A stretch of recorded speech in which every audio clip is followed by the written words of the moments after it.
But how tricky is it preparing for a quarterback that you haven't seen a lot of film on? Right.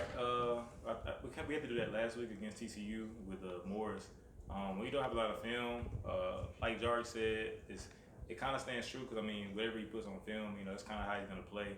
But the one tricky thing is they don't know. We don't know how their coach is gonna prepare for our defense. We have a pretty aggressive defense, so each week we tend to watch film, and some things that they do against us are sometimes a little different. And that's when Nose comes in. Nose is a really good adjuster.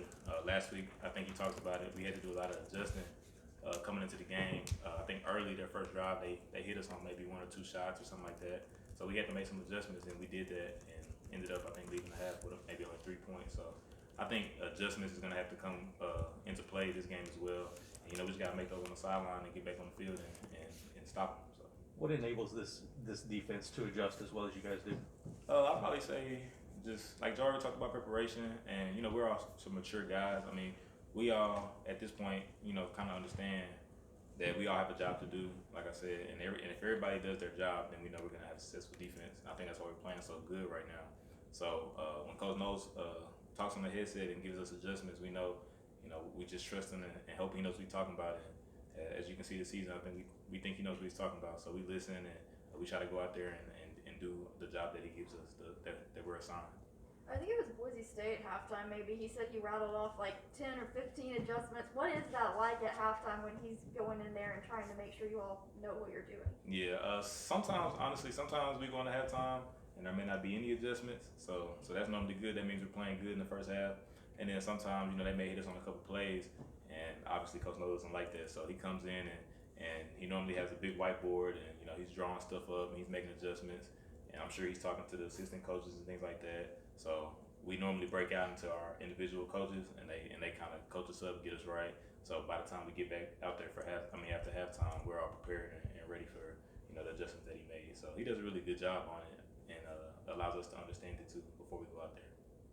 Tanner, how difficult or how much of a change has there been from that first year under Jim Mills? It's been a pretty big change. Coach Knowles kind of came in and he put in some of his defense, and it was kind of rocky because we didn't really understand everything he was trying to do because we were young, he was young with us. So as the years progressed, he's put in more things, added more schemes, more blitzes, more pressures, different coverages that we can do, different decisions that we can make as players if we feel we see something. So just like we have trust in him, I think he has a lot of trust in us now too, and it allows us to do some cool things. And I think that's why we're playing so good right now. So it's been a pretty steady climb and progression, and I mean it's only gonna keep getting better as long as Knowles is behind us. So. And I think we've established he's kind of a unique character. Yeah. How long did that take for you to get used to him? Yeah, it probably took a couple years, honestly. At first, I thought he was just like they call him the evil scientist. At first, I just saw the evil side, and I was like, man, he's always yelling. Like it was, as a player, you don't want to get yelled at every day, but then we kind of realized like he's yelling because he cares. He's yelling because he wants us to get it right. He wants us to be good players. So now when he yells, like that's just how he coaches. So like literally he'll yell and you might see somebody just with a straight face, just yes sir, listening to him because we know that's just how he communicates with us, and we're used to it now. So but we all love him. He like I always say, he a character. So Hey, sure. Tanner, when does he yell? He comes in here and sometimes we can hardly hear him talk in post game. Yeah, and that's the evil scientist. The scientist part, he's nice and mellow and calm and decisive, and then the evil part, yeah, he when we're on the field and like she said, we're making a halftime adjustment sometimes. I mean, he comes in there sometimes riled up if we gave up a couple plays we shouldn't have gave up. So, but I think all coaches should be passionate about what they're doing, and he's very passionate. Do you ever walk in his office and see him in the middle of his process of getting ready for a game? Yeah, I've walked in sometime. I think I walked in one time. He had no shoes, no socks on, feet kicked up on the desk. He's just watching film. He looked super serious. So I just kind of walked by and double back like, "You good, coach?" And he's like, "Yeah, I'm just watching film, watching tape." All right, coach, good.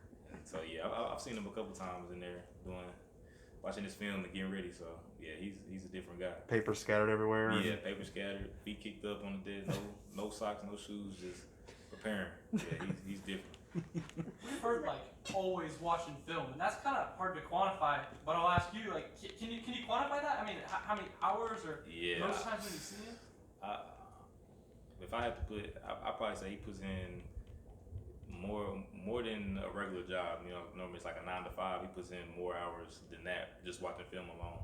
And I think not only he's watching film, but when he's watching film, he's trying to figure out, okay, they had success on this play, so what can I run? What can I put my players in the best position to defend it or make a play on the ball or stop the run, things like that. So when you're thinking about that, watching film, it probably takes some time. I can only imagine. Because as a player, we watch film. We're watching players, we're watching schemes. But as a coach, you got to make a plan on how to stop that offensive coordinator. So it takes some time, I'm sure. Tanner, I think about sometimes like scientists, actual scientists, not football scientists. Right. Like sometimes they can translate their science to us, normal people well, and some can't. It seems like Jim is able to do that. How does he translate all of that to you guys? Because it obviously is making sense to you guys. Right. Yeah. I think that goes into a lot, like when he asked, the progression of having Coach Nose here. I think that ties along with that progression because, like I said early on, it was some things were confusing and he's yelling, trying to get it across, and maybe we're not taking it in the right way. And as we progress, we've kind of got a better feel for kind of how he coaches, how he operates, and just over the years we've developed to the schemes that he likes to do, and we understand now like when he makes a call or he makes an adjustment, we understand okay, this is why he's doing that. So as players, it helps us mature as football players, and also obviously helps our defense make some plays. He got nominated for the Broyles Award. How cool would it be for you guys if he won that? Man, he needs to. I think he deserves it. To be honest, he deserves it. Just the way as a defense we've been playing, as a unit, and how the love we have for him. Like I think if anybody's, I mean, obviously I can't speak for other coaches of the schools, but if anybody's deserving, it's him. Does that kind of make you guys want to do even better because he could get that award? Yeah, because he deserves it, and we know if we're not doing what we're doing on the field, then he may not get that award. So we want to play harder for him. So he can, if that's something he desires, we want the best for him just like he wants the best for us. So it probably puts a little chip on our shoulder to go play even harder. Hey Tanner, Go ahead, Hannah. Sorry, this is maybe like a random question, but if any of your teammates has that kind of like mad scientist Jim Knowles vibe, like if you could see any of your teammates being that kind of coach one day, who do you think it would be and why? That is a good question. I'm trying to think. I would probably either go with Kobe Peel or I'd probably say Brock Martin. Honestly, those are pretty smart guys as well on our defense, and sometimes like Coach Knowles will make up a call or something, and Peel or Kobe Peel or Brock will ask why are we doing this, like, and just kind of test them a little bit, and they talk back and forth, and there's a lot of guys that do it on defense, but I probably say them too. They have some conversations sometimes and may lead to an argument or whatever, but at the end of the day we get things figured out. So